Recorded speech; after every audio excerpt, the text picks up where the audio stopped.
we had a challenge with the exchange rate. And the challenge is with our exchange rate is contributed to a great extent by importing things we should be producing locally. You know, there cannot be any bigger shape of madness. Importing things that you can produce locally. By importing those things, we are exporting our jobs, we are exporting our foreign exchange, so if you read between the lines what Kimani Kuria was saying, he was insisting on protecting local manufacturing. Local manufacturing.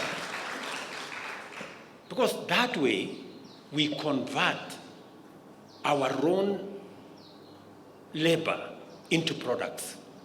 We convert our own electricity into products. We convert our own talents into products. And we stop hemorrhaging our foreign exchange. The reason why you see stability in the foreign exchange space, it was 167, it's come down. Last week it is at 128. It is because we have reduced on importing things that are not necessary, and instead substituting those ones with things we are producing locally. Let me give you two examples of some of the difficult but right decisions you made last year. We made a decision on housing levy. Friends, let me tell you this. When you go home, go write down somewhere. You will put it in your memoirs that you were among the people who made the decision to have a housing levy. Because that housing levy, 10, 15 years from today, the kind of transformation that will be in Kenya, the eradication of slums, the transformation of our housing, the transformation of our country, people will ask, who are the people who made this decision? Other countries made that decision many years back. That's why they are where they are. We kept on talking in Kenya. Oh, you see, we started with Malaysia. Singapore was like us. In fact, Singapore was a slum like Kibera, if you look at the pictures. Today, Singapore is in the first world. Because they made the right decisions. You have already begun to see. I want to challenge you. Go to Mukuru. Si Mukuru ni slum hapa Nairobi. Go to Mukuru and see what the housing levy is doing. In Mukuru alone, a small place, we are doing 14,000 units. We will possibly decongest maybe 20, 30 acres of a slum into that small place. We are building 86 blocks of 11-story buildings, housing in one place. And we are going to do that across Kenya. You've seen what is happening. We are now roughly at 100,000 units that we are building around the country. And this is just year one. 20 years from today, you will be very proud people that you are the parliament that made the housing levy possible. Last year, we had a difficult time with the budget. True or not true?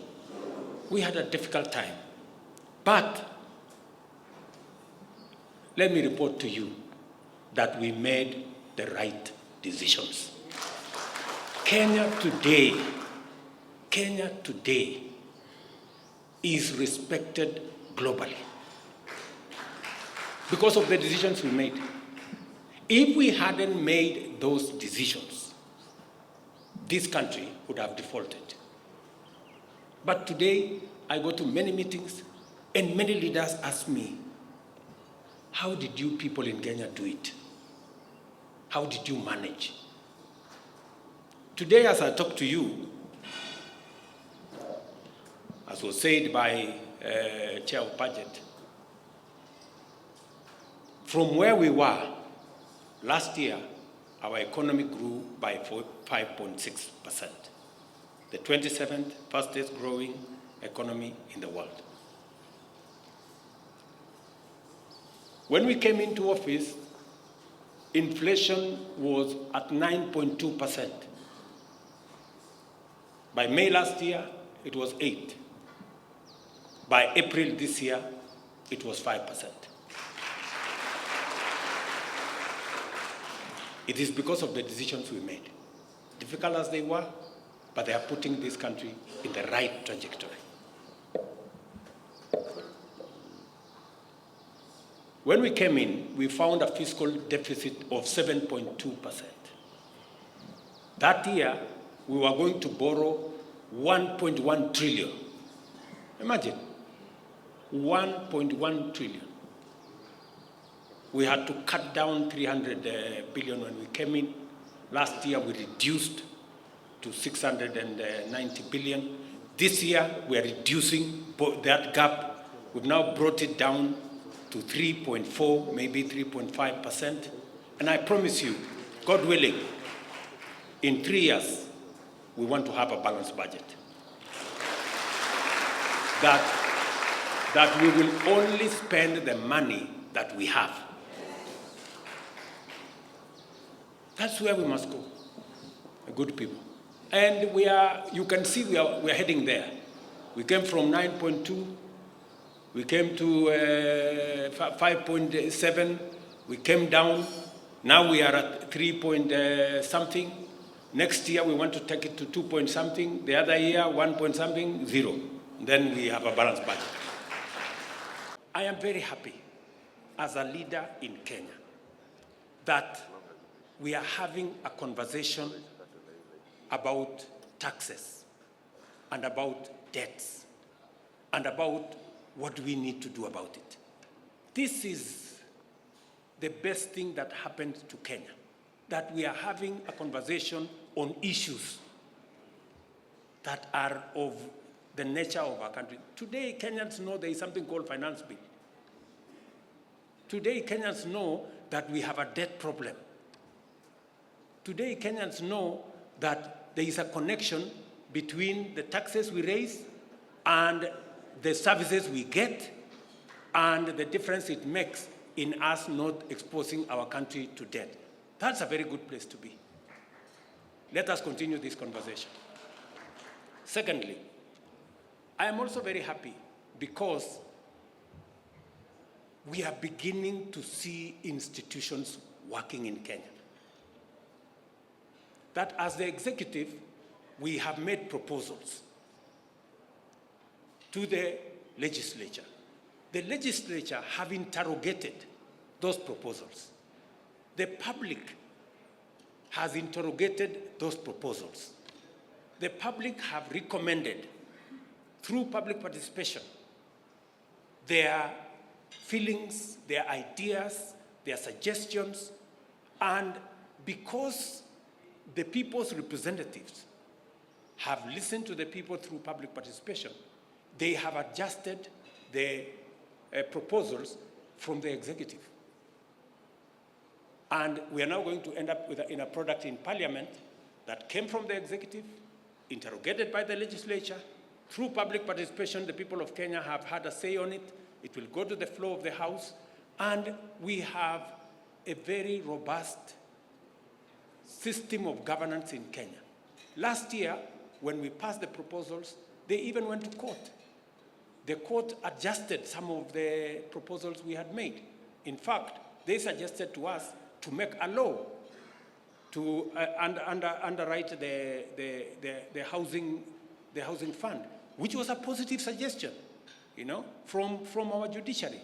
So the fact that the executive is working, the legislature is working, the judiciary is working, institutions are working in Kenya, that is a very proud country. And I want to belong to Kenya. There is no tax on bread, There is no tax on all the other issues that were mentioned, diapers and all this, because we want to protect our own local manufacturers. However, let me ask this gathering, I want members to listen to me very carefully. I also want you to help me manage one thing: tax expenditure. Let me explain why. Tax expenditure is the money we pay out after we have collected taxes. We pay out as VAT returns, VAT reimbursements. You know, do you know how much money we are paying? 400 billion. That's the amount of money we are paying. So 400 billion, after we have collected the money, we pay to some companies. Sijui company huyu anaproduce nini, anakuja anatengeneza returns hapo, anatengeneza, analipwa. Huyo mwingine anakuja hapo, anatengeneza, analipwa. Huyo mwingine.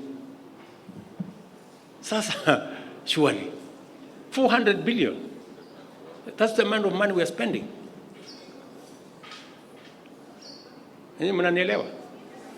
We want to seal all the loopholes for these people coming to claim fraudulent claims of VAT from the government. Tunakubaliana jameni? Tutasaidiana hapo?